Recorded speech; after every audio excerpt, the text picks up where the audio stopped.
WhatsApp everyone, welcome back to the channel. तो guys अब बारी आ गई है इस क्यूट सी सीरीज में आज रिवीजन करने की। दो मॉक्स आप ऑलरेडी लगा चुके हो, एक बीएसटी का, एक अकाउंट्स का और एक इकोनॉमिक्स का भी। पिछले वाले संडे पे मैंने आपको इको और अकाउंट्स भेजा था, इको और बीएसटी भेजा था। इस वीक में हमने अकाउंट्स करा है। अब आपका सिलेबस भी एंडिंग पे जाएगा तो बाद में हम और भी मॉक्स लगाएंगे और भी क्वेश्चंस लगाएंगे, तो आपके लिए बहुत यूजफुल होगा। आज बच्चों दो चीजें हमारे शेड्यूल में लिखी थी, 12 बजे फिनेंशियल मैनेजमेंट और 5 बजे एडीएएस। बट एडीएएस मैंने आपको ऑलरेडी वन शॉट पहले ही कवर करवा दिया। पहले दिन पे ही मैंने एडीएस को 2 दिन पे डाला था, एक पहले और एक आज। बट एडीएस में ऑलरेडी पहले ही कवर करा चुका हूं, तो ये तो ऑलरेडी कवर हो गया, तो ये तो सॉर्टेड है। अब बारी है बच्चों ये फिनेंशियल मैनेजमेंट कवर करने की, तो मैं ये आपको 5 बजे अपलोड कर रहा हूं। तो आप लोग आज बैठ के अच्छे तरीके से, बिजनेस स्टडीज का काफी बड़ा चैप्टर है, ध्यान से करने वाला चैप्टर है। इसके बाद एंटरप्रेन्योरशिप एक नया चैप्टर है, वो भी तुमको मैं पढ़ाऊंगा, टेंशन लेने की जरूरत नहीं है। बट तुम अपने एंड से इसको अच्छे से आज तैयार कर लो।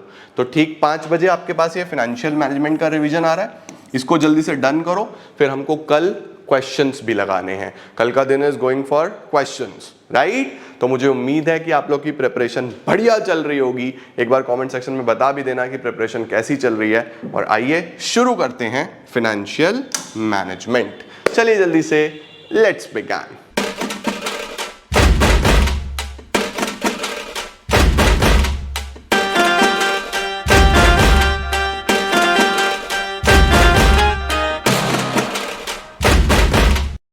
शुरू करेंगे अब बच्चों हम लोग फाइनेंशियल मैनेजमेंट के साथ, जिसमें सबसे पहला आता है the meaning of financial management. बेटा फाइनेंस के साथ मैनेजमेंट जुड़ गया, यानी कि पैसे से रिलेटेड जितने भी इंपॉर्टेंट डिसीजंस लेने पड़ेंगे। पैसे से रिलेटेड, पैसा कहां से आएगा, बिजनेस करना है तो पैसा चाहिए, पैसा किस जगह पोटेंशियली इन्वेस्ट करूं कि मैक्सिमम रिटर्न आए, मैक्सिमम आरओआई आए, और उसके साथ साथ जब मेरे पास रिटर्न आए तो कितना मैं शेयर होल्डर्स में बांट दूं, कितना अपने लिए बचा लूं। ये सब बच्चों हमारे पास फाइनेंशियल मैनेजमेंट का पार्ट होता है। तो financial management refers to management of flow of funds, कहां से आएंगे, कहां जाएंगे, और डिसीजंस होंगे उसके अंदर कि प्रोक्योर कहां से होगा, प्रोक्योर मतलब अरेंज कहां से होगा, इन्वेस्ट कहां पे होगा, डिस्ट्रीब्यूट कैसे होगा। ठीक है बच्चा। इसके बाद रोल आता है फाइनेंशियल मैनेजमेंट का कि फाइनेंशियल मैनेजमेंट हमें किस किस चीजों में हेल्प करता है। तो बच्चों फाइनेंशियल मैनेजमेंट जब हम पढ़ते हैं तो हमें यह समझ में आता है कि एक बिजनेस के लिए कितने और किस तरीके के फिक्स एसेट्स चाहिए होंगे, यानी कि साइज ऑफ फिक्स एसेट्स, कितने ज्यादा कितने कम, और कौन से तरीके के fix assets, land, building, plant, machinery, क्या लेना है, वो सब बच्चों फाइनेंशियल मैनेजमेंट से हमें समझ में आता है। दूसरा ऐसे ही करंट एसेट कौन से चाहिए होंगे, इन्वेंटरी मेंटेन करें, कैश मेंटेन करें, डेटर यानी उधार पे पैसा बांटे या ना बांटे। तो ये सब सारी की सारी चीजें बच्चों ये भी हमें फाइनेंशियल मैनेजमेंट से समझ में आती हैं। उसके बाद long term and short term funds, कितना पैसा लॉन्ग टर्म में अरेंज करना है, कितना पैसा शॉर्ट टर्म के लिए अरेंज करना है,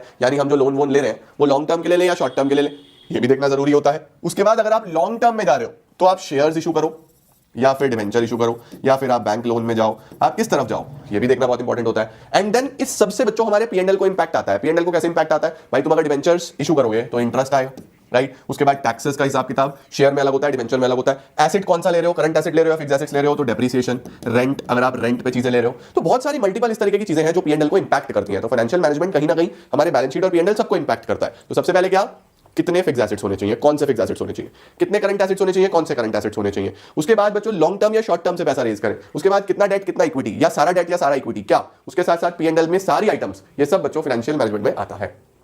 देन ऑब्जेक्टिव्स क्या होते हैं फाइनेंशियल मैनेजमेंट के, हम फाइनेंशियल मैनेजमेंट कर ही क्यों रहे हैं। देखो बच्चों जो मेन ऑब्जेक्टिव है वो ये है कि ओनर को सबसे ज्यादा फायदा हो। अब ओनर कौन है, शेयर होल्डर, भाई जो मालिक है, जिसने पैसा लगाया है, उसको तो फायदा होना ही चाहिए ना। तो पहला ऑब्जेक्टिव तो वही है कि मालिक खुश रहे। तो मालिक है कौन, शेयर होल्डर। तो हमारा जो मेन ऑब्जेक्टिव होता है वो होता है maximise the market price of equity shares, यानी कि जो मार्केट वैल्यू है ना, जो मार्केट वैल्यू है वो बढ़ती चली जाए। अब वो किस कंपनी के शेयर की वैल्यू बढ़ती है, जिसकी डिमांड ज्यादा होती है। डिमांड किसकी ज्यादा होती है, जो परफॉर्म अच्छा कर रही होती है, जिसकी मार्केट में पोजीशन अच्छी हो रही होती है, जो सारे डिसीजंस अच्छे ले रहे होते हैं। तो अच्छे फाइनेंशियल मैनेजमेंट का पर्पस ये है कि आप अच्छे डिसीजंस लो ताकि अच्छी वैल्यू बने। अच्छी वैल्यू बने तो अल्टीमेटली मार्केट में इज्जत बनेगी, तो शेयर का वैल्यू बढ़ेगा, राइट? अच्छा, अब ये होता कब कब है, नंबर 1 जब आपके पास फंड्स अवेलेबल होते हैं रीजनेबल कॉस्ट पे। नंबर 2 जब आप फंड्स को प्रॉपर्ली यूटिलाइज करते हो। नंबर 3 जब आप एक प्रॉपर रिजर्व्स बना के चलते हो ताकि अगर आपको कभी भी फ्यूचर में लॉसेस वगैरह भी हो तो आपके डिविडेंड पे इंपैक्ट ना आए, आप रिजर्व्स में से पैसा यूटिलाइज कर पाओ। तो अपने आप में बच्चों ये भी ऑब्जेक्टिव्स होते हैं, तभी तो ये होगा। तो मेन ऑब्जेक्टिव तो यही है, लेकिन इसको करने के लिए ये करके चलना पड़ता है कि रिजर्व्स मेंटेन करो, अच्छे सस्ते रेट्स पे पैसा अरेंज करो, अच्छी जगह इन्वेस्ट करो, ये सब बहुत इंपॉर्टेंट है। लो इसका स्क्रीनशॉट, डन। नेक्स्ट क्या है बच्चों, what is next.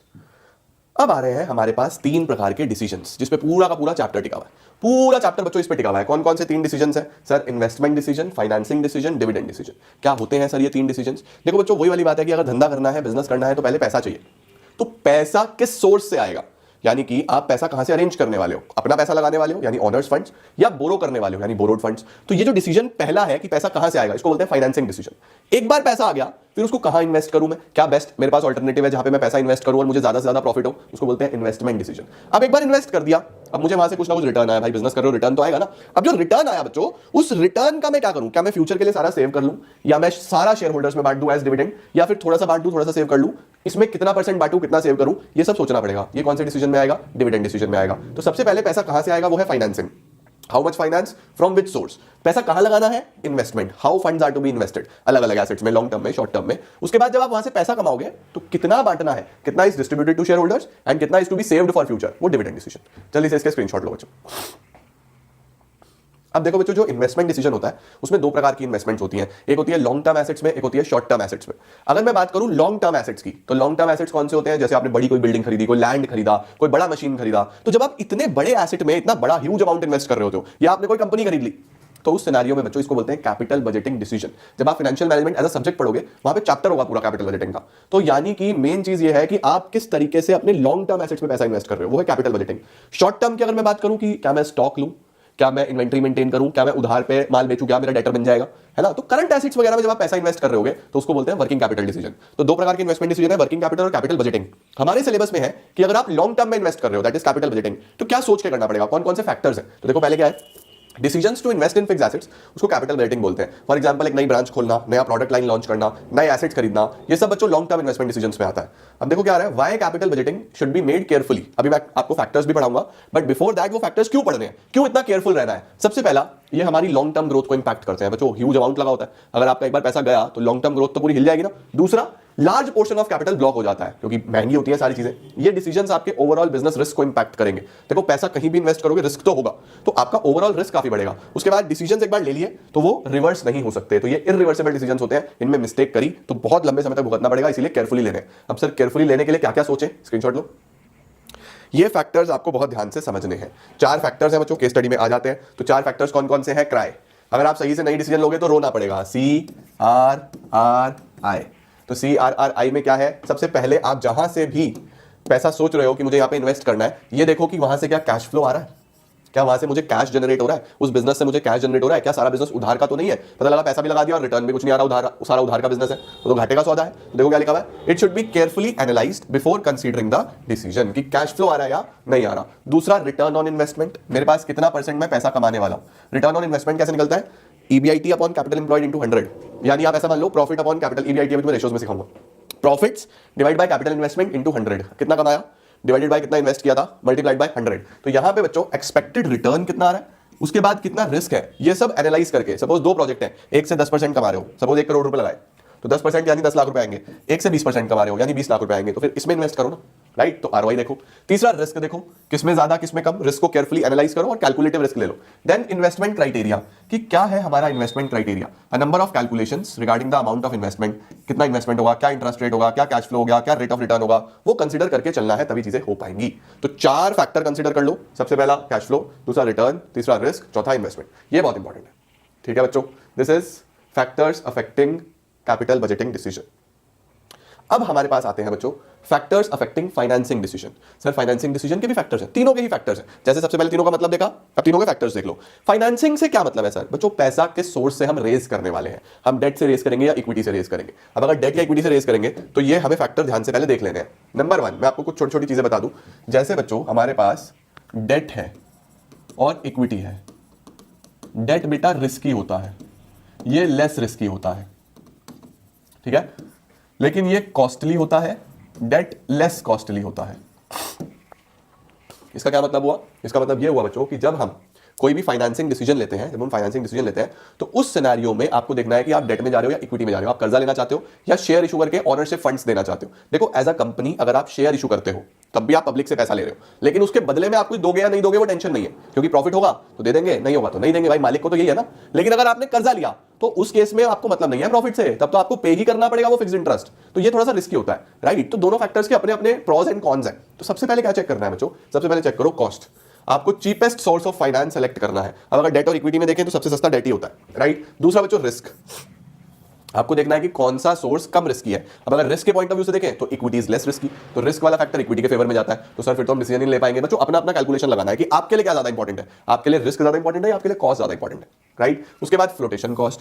Flotation cost किसको बोलते हैं बच्चों? फ्लोटेशन कॉस्ट बोलते हैं कॉस्ट ऑफ इशू को, जैसे एडवर्टीजमेंट, प्रिंटिंग प्रोस्पेक्टस एटसेट्रा, ये सब बच्चों फ्लोटेशन कॉस्ट का पार्ट है, राइट। अब इसमें क्या होता है, issue of shares involves flotation cost, whereas loan from bank does not involve such cost. तो अगर आप शेयर्स इशू करते हो, डिबेंचर्स इशू करते हो, तो उसमें आपका ये सब खर्चे आते हैं, एडवर्टीजमेंट, प्रोस्पेक्टस, ये सब आता है। जबकि अगर आप बैंक से लोन लेते हो तो ऐसा कुछ भी नहीं होता, बैंक लोन में ऐसा कुछ भी नहीं होता बच्चों। तो अगर हम बात करें कि हमें फ्लोटेशन कॉस्ट के पॉइंट ऑफ व्यू से देखना है, तो फिर आप उस सोर्स में जाओ जिसमें ये भी कम से कम हो, राइट। तो ओवरऑल कॉस्ट भी कम हो, फ्लोटेशन कॉस्ट भी कम से कम हो। Then we have cash flow position. Cash flow position अगर आपका अच्छा है, अगर आप अच्छा कैश जनरेट करते हो, आपके बिजनेस में एक फिक्स्ड कैश फ्लो है, तो ही आप कर्जे की तरफ जाओ, क्योंकि वहां पे तो फिक्स्ड पेमेंट करनी पड़ेगी ना बच्चों। अगर आपका कैश फ्लो अच्छा ही नहीं है तो आप फिक्स पेमेंट कैसे करोगे? आप तो उलझ जाओगे। तो ऑलवेज रिमेंबर, कर्जा तभी लो अगर कैश फ्लो अच्छा है, कैश फ्लो अच्छा नहीं है तो कर्जे की तरफ नहीं जाना। इसके बाद कंट्रोल कंसीडरेशंस। कंट्रोल कंसीडरेशन क्या होता है बच्चों? कंट्रोल कंसीडरेशन होता है कि आप क्या चाहते हो कि आपकी कंपनी का कंट्रोल डिस्ट्रीब्यूट हो या ना हो। देखो अगर आप ये चाहते हो कि हमारी कंपनी का कंट्रोल पूरा हमारे पास ही रहे, अभी सपोज करो 5 शेयर होल्डर है, 5 लोगों की कंपनी है, तो कंट्रोल 5 का है। आपने थोड़ा सा पैसा रेज करा, 5 लोगों को अपनी कंपनी का शेयर बांटा, तो अब वो 5 भी कंट्रोल करेंगे, क्योंकि देखो शेयर होल्डर्स मालिक होते हैं, तो कुछ भी डिसीजन होगा शेयर होल्डर लोग लेंगे। तो अगर आप पहले 5 थे, 5 अब और आ गए, तो आपका कंट्रोल बढ़ गया, अब 10 लोग मिलकर डिसीजन लेंगे। तो अगर आप चाहते हो कि कंट्रोल आप ही के पास रहे, तो फिर तो डेट में जाओ, डिवेंचर इशू करो। लेकिन अगर आपको कोई प्रॉब्लम नहीं है कंट्रोल बांटने में, तो इक्विटी है ही बच्चों, है ना। तो लिख रहा है डेट से कंट्रोल रिड्यूस नहीं होता, जबकि शेयर से हो जाता है। उसके बाद फिक्स ऑपरेटिंग कॉस्ट। क्या आपका कोई फिक्स ऑपरेटिंग कॉस्ट है? Is there any fix operating cost? तो अगर कोई फिक्स ऑपरेटिंग कॉस्ट नहीं है, कोई पहले से आपका फिक्स खर्चा नहीं है, कोई फिक्स खर्चा नहीं है आपका, तो फिर उस सिनेरियो में आपको क्या करना है, डेट की तरफ आप देख सकते हो। लेकिन अगर आपका पहले से कोई फिक्स्ड खर्चा है, यानी आप पहले से ही कुछ फिक्स एक्सपेंसेस में फंसे हुए हो, आपके पहले से ही रेंट है, इंटरेस्ट है, कुछ फिक्स खर्चे चल रहे हैं, फिर डेट में मत जाना भाई, फिर इक्विटी की तरफ जाना। तो अगर आपके पास ऑलरेडी फिक्स ऑपरेटिंग कॉस्ट है, रेंट, इंश्योरेंस, सैलरीज, तो फिर आप किसकी तरफ जाओ, इक्विटी की तरफ जाओ, डेट की तरफ मत जाओ। And then state of capital market. ये बहुत इंपॉर्टेंट होता है कि मार्केट में चल क्या रहा है, क्या मार्केट में बूम है, क्या मार्केट में डिप्रेशन है। देखो बच्चों जब मार्केट बूम पे होती है ना, बूम का मतलब होता है मार्केट ऊपर है, मार्केट बढ़ रही है, बढ़ रही है, बढ़ रही है, बढ़िया तरीके से बढ़ रही है। तो जब भी मार्केट बूम पे होगी, ऊपर की तरफ होगी, हाई होगा मार्केट, तो उस सिनेरियो में बच्चों लोग शेयर खरीदना चाहते हैं, क्योंकि पैसा बढ़ रहा होता है। तो हर आदमी चाहता है कि मैं शेयर खरीदूंगा, मेरा भी बढ़ जाएगा यार, मजा आ जाएगा। तो बूम पे हमेशा लोग शेयर्स खरीदना चाहते हैं। अगर बच्चों डिप्रेशन की बात करूं तो उस टाइम पे मार्केट गिर रही होती है, डाउन, कि जो पैसा इन्वेस्ट करेगा पैसा डूब जाएगा, जो इन्वेस्ट करेगा पैसा डूब जाएगा, जो इन्वेस्ट करेगा पैसा डूब जाएगा। उस टाइम पे लोग डिवेंचर की तरफ जाते हैं, क्योंकि इस पे तो फिक्स रिटर्न है ना, यहाँ पे तो पैसा डूबने का चांस ही नहीं है, इस पे तो रिटर्न फिक्स्ड है। तो अगर मार्केट बूम पे है, ऊपर ऊपर ऊपर, शेयर्स पे जाओ, इक्विटी पे जाओ। मार्केट डिप्रेशन पे है, नीचे नीचे, फिर डिवेंचर्स पे जाओ, ठीक है। इसका sir memory technique C3F2RS, 3 C है, 1 2 3, 2 F है, flotation cost, fix operating cost, RS। जल्दी से स्क्रीनशॉट ले लो। चलो जी हो गया, अब नेक्स्ट पे चलते हैं। ये तो मेरा नोज ब्लॉक है बेटा, आपको मेरी आवाज थोड़ी भारी आ रही होगी, बट प्लीज उसको थोड़ा ऐसे ही मैनेज करना। आओ जी, अब तीसरा आता है बच्चों factors affecting the dividend decision.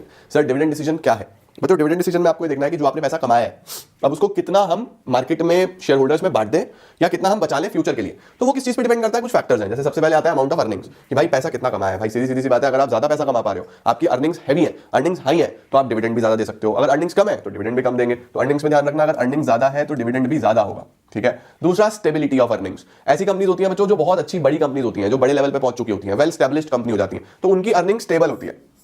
तो जिन कंपनी की अर्निंग स्टेबल है, अगर स्टेबिलिटी है तो फिर डिविडेंड भी ज्यादा दे पाएंगे, अगर स्टेबिलिटी नहीं है फिर डिविडेंड कम देंगे, ठीक हो गया बच्चों। नेक्स्ट आता है स्टेबिलिटी ऑफ डिविडेंड।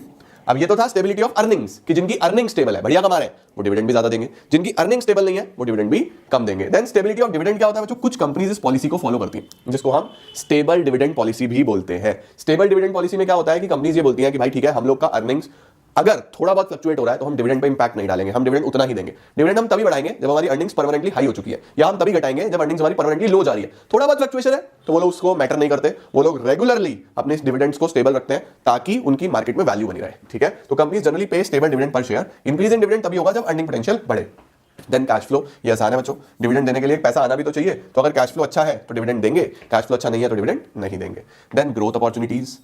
अगर बेटा ग्रोथ अपॉर्चुनिटीज है, मार्केट में इन्वेस्टमेंट अपॉर्चुनिटीज है, आप कुछ अच्छा करना चाहते हो, आप कुछ बड़ा करना चाहते हो, तो ग्रोथ अपॉर्चुनिटीज या इन्वेस्टमेंट अपॉर्चुनिटीज में बच्चों हम लोगों का इस तरीके से होता है कि अगर मार्केट में कुछ आने वाली है बड़ी इन्वेस्टमेंट अपॉर्चुनिटी, तो पैसे की जरूरत पड़ेगी। तो अगर सारा डिविडेंड बांट दिया तो पैसा कहां से लाएंगे? तो ग्रोथ अपॉर्चुनिटी में इन्वेस्ट करने के लिए हमारे पास पैसा होना चाहिए। तो अगर आपको लग रहा है कि we have a growth opportunity, तो पैसा सेव कर लो, उसको बांटो मत, ठीक है, सेविंग कर लो। लेकिन अगर ऐसा लग रहा है कि कोई ग्रोथ अपॉर्चुनिटी नहीं है तो डिविडेंड बांट दो यार, फिर डिविडेंड बांट देना चाहिए, ठीक है। If a company has growth opportunities it पे लेस डिविडेंड। ठीक है। शेयर होल्डर्स का प्रेफरेंस भी पूछना पड़ता है बच्चों। बहुत सारे ऐसे शेयर होल्डर हैं जिनको रेगुलर डिविडेंड चाहिए होता है। तो अगर मेरे शेयर होल्डर का प्रेफरेंस है कि मुझे रेगुलर डिविडेंड चाहिए, मुझे रेगुलर बेसिस पे पैसा आना चाहिए, तो फिर उस सिनेरियो में बच्चों डिविडेंड देना ही पड़ता है। क्योंकि कुछ कंपनीज के ऐसे शेयर होल्डर्स होते हैं जो कि मिडिल क्लास शेयर होल्डर्स हैं, या उनका घर का खाना ही किससे चल रहा है, डिविडेंड से चल रहा है, जो रेगुलरली डिविडेंड पे डिपेंडेंट होते हैं। बट कुछ कंपनीज के शेयर होल्डर्स होते हैं रिच वेल्दी, जिनको फर्क ही नहीं पड़ता, तो वो बोलते हैं कि हमें डिविडेंड नहीं चाहिए, आप इसको सेव कर लो या रीइन्वेस्ट कर दो। तो होता क्या है, अगर आपको ध्यान में रखना है कि डिविडेंड देने से पहले कि आपके शेयर होल्डर का प्रेफरेंस कैसा है। अगर शेयर होल्डर रिच है, वेल्दी है, तो आप सेव कर सकते हो। शेयर होल्डर अगर गरीब है, बेचारे मिडिल क्लास है, तो फिर उनको डिविडेंड देना पड़ेगा।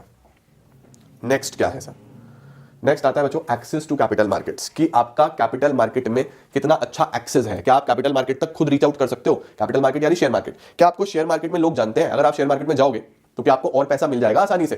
तो बच्चों अगर आप मार्केट में अच्छी पकड़ रखते हो, अच्छी गुडविल रखते हो, तो फिर तो आपको कुछ भी सेव करने की जरूरत नहीं है। जब पैसे की जरूरत होगी मार्केट में जाके रेज कर लेंगे, है ना। लेकिन अगर मेरी मार्केट में जान पहचान नहीं है या गुडविल अच्छी नहीं है मेरी मार्केट में, ऐसा लगता है मुझे कि अब मेरी कंपनी में कोई इन्वेस्ट नहीं करने वाला, तो फिर उस सिनेरियो में मुझे क्या करना चाहिए? सेविंग करके रखनी चाहिए कि फ्यूचर में अगर जरूरत पड़ी तो कम से कम मैं सेविंग से ले लूंगा ना पैसा। तो देखो लिखा हुआ है to finance new projects. Large companies के पास तो एक्सेस होता है कैपिटल मार्केट का, तो वो ज्यादा डिविडेंड दे सकती है। लेकिन जो स्मॉल कंपनीज होती है या जिनकी रेपुटेशन अच्छी नहीं होती, वो ज्यादा डिविडेंड नहीं दे पाती। ठीक है। Legal restrictions. लीगल रिस्ट्रिक्शंस में क्या है बच्चों कि कंपनीज एक्ट में कुछ प्रोविजंस हैं, आपको वो फॉलो करना है तभी आप डिविडेंड दे सकते हो। उससे ज्यादा या उससे कम या उससे पहले उसके बाद में आप डिविडेंड नहीं दे पाओगे सर। जैसे कंपनीज एक्ट ये बोलता है कि भाई साहब आपको सबसे पहले क्रेडिटर्स को पे करना है, ठीक है, बैंक लोन है उसको चुकाओ, डिवेंचर का इंटरेस्ट है उसको चुकाओ। तो कंपनीज एक्ट के जो नियम है या जो प्रोविजंस हैं वो पूरे करने के बाद ही आप डिविडेंड दे सकते हो, उससे पहले नहीं दे सकते। तो ऑलवेज कंसीडर कंपनीज एक्ट के सारे provisions. Then contractual constraints. Contractual का मतलब होता है कि अगर मैंने किसी के साथ कॉन्ट्रैक्ट किया, मैंने किसी से पैसा लिया हुआ था, कॉन्ट्रैक्ट किया और उस कॉन्ट्रैक्ट में उसने लिख दिया कि डिविडेंड देने से पहले मेरा इंटरेस्ट दिया जाएगा या मेरा इंस्टॉलमेंट दिया जाएगा, तो मैं बाउंड हो गया उस कॉन्ट्रैक्ट में। तो ये डिविडेंड देने से मुझे रोक देगा। क्यों? क्योंकि ये भी एक अपने आप में कॉन्ट्रैक्ट है ना। तो कॉन्ट्रैक्चुअल कॉन्स्ट्रेंट्स का मतलब जब कंपनीज ने कुछ लोन वोन किसी फाइनेंसर से लिए हुए, तो वो भी रेस्ट्रिक्शन लगा सकता है डिविडेंड देने पे। Stock market reaction. आपको देखना है कि डिविडेंड देने या ना देने से मार्केट में कैसा रिएक्शन आता है। देखो जो कंपनीज डिविडेंड देती हैं वो हमेशा अच्छी कंपनीज मानी जाती हैं। उन कंपनीज को हमेशा बेटर कंपनीज, अच्छी गुडविल वाली कंपनीज माना जाता है। तो हमेशा अगर आपको अपनी गुडविल मेंटेन करनी है तो डिविडेंड देना चाहिए। नहीं दोगे तो फिर आपका रिएक्शन तो आएगा मार्केट में। ठीक है। टैक्सेशन पॉलिसी की बात करते हैं बच्चों। टैक्सेशन पॉलिसी में बेटा जी अगर टैक्स रेट हाई है तो कंपनी लेस डिविडेंड देना चाहती है। क्यों? क्योंकि हर डिविडेंड पे उसको टैक्स देना पड़ेगा, हर डिविडेंड पे उसको टैक्स देना पड़ेगा। तो अगर टैक्स का रेट हाई है तो कंपनी डिविडेंड नहीं देती, कंपनी प्रेफर टू पे less in the form of dividend. वहीं पे अगर टैक्स रेट लो है, टैक्स रेट कम है, तो कंपनी डिविडेंड देके अपने आप का रेपुटेशन बिल्ड कर लेती है मार्केट में। तो ध्यान रखना डिविडेंड देने पे भी टैक्स होता है। अगर वो टैक्स रेट हाई है तो कंपनी कम डिविडेंड देगी, टैक्स रेट लो है तो डिविडेंड ज्यादा देगी। क्या बात है सर। अब आ रहा है बच्चों हमारे पास नेक्स्ट कॉन्सेप्ट, फाइनेंशियल प्लानिंग। क्या होता है फाइनेंशियल प्लानिंग? फाइनेंशियल प्लानिंग का मतलब बच्चों आज बैठ के फ्यूचर के बारे में सोचना, कागज पे लिख के प्लानिंग करना। तो व्हाट इज फाइनेंशियल प्लानिंग? बस फाइनेंस के साथ प्लानिंग जोड़ दी, थिंकिंग इन एडवांस। फाइनेंस कैसे होगा, पैसा कैसे अरेंज करेंगे, कितना पैसा चाहिए, कहां पे लगाएंगे, कहां से और पैसा कमाएंगे। तो वही लिखा हुआ है, it is the process of estimating the funds requirement. पहले तो फंड्स रिक्वायरमेंट को एस्टिमेट करो कि कितना फंड चाहिए होगा, स्पेसिफाई करो किस सोर्स से आएगा, कहां से लाएंगे, किस तरीके से लाएंगे। उसके बाद पूरा फाइनेंशियल ब्लूप्रिंट बनाना, ये हमारे पास बच्चों फाइनेंशियल प्लानिंग में आ जाता है। फाइनेंशियल प्लानिंग क्यों करी जाती है? उसके पीछे दो पर्पस है बेटा। सबसे पहला पर्पस क्या होता है? टू एंश्योर कि मेरे पास फंड्स अवेलेबल हो व्हेनेवर रिक्वायर्ड। मुझे जब भी पैसे की जरूरत हो, प्लानिंग हम इसलिए तो करते हैं कि जब भी पैसे की जरूरत हो मेरे पास फंड्स अवेलेबल। और दूसरा टू सी दैट, क्या चेक करना, ये देखना कि firm does not raise resources unnecessarily. Firm unnecessary fund raise ना करे, as it will increase the cost and resources. ठीक है, परफेक्ट है। तो सबसे पहला क्या है? टू मेक श्योर कि जब भी मुझे पैसे की जरूरत हो पैसा अवेलेबल हो। नंबर टू, अननेसेसरी रेज ना करें, जब जरूरत हो तभी रेज करें। देखो अगर पैसा ज्यादा है वो भी दिक्कत है, कम है तो भी दिक्कत है, तो मुझे देख के ये काम करना है। ओके। क्यों इंपॉर्टेंट होता है फाइनेंशियल प्लानिंग? क्यों आपको ध्यान से प्लानिंग कर लेनी चाहिए? ये इजी है बच्चों। जैसे प्लानिंग की इंपॉर्टेंस थी ना, ऑलमोस्ट वही है। देखो अगर आप फाइनेंस को प्लान करते हो तो आप बेटर प्रिपेयर्ड हो फ्यूचर के लिए। भाई जिसने प्लानिंग कर ली उसने अपनी रिस्क वगैरह सबका इवैल्यूएशन कर लिया, उसको ये भी पता है फ्यूचर में कितना पैसे की जरूरत पड़ सकती है, कब पड़ सकती है, पड़ेगी तो मैं कहां से लाऊंगा पैसा, किस तरीके से लाऊंगा। तो it makes the firm better prepared for the future. दूसरा, it helps in avoiding business shocks and surprises.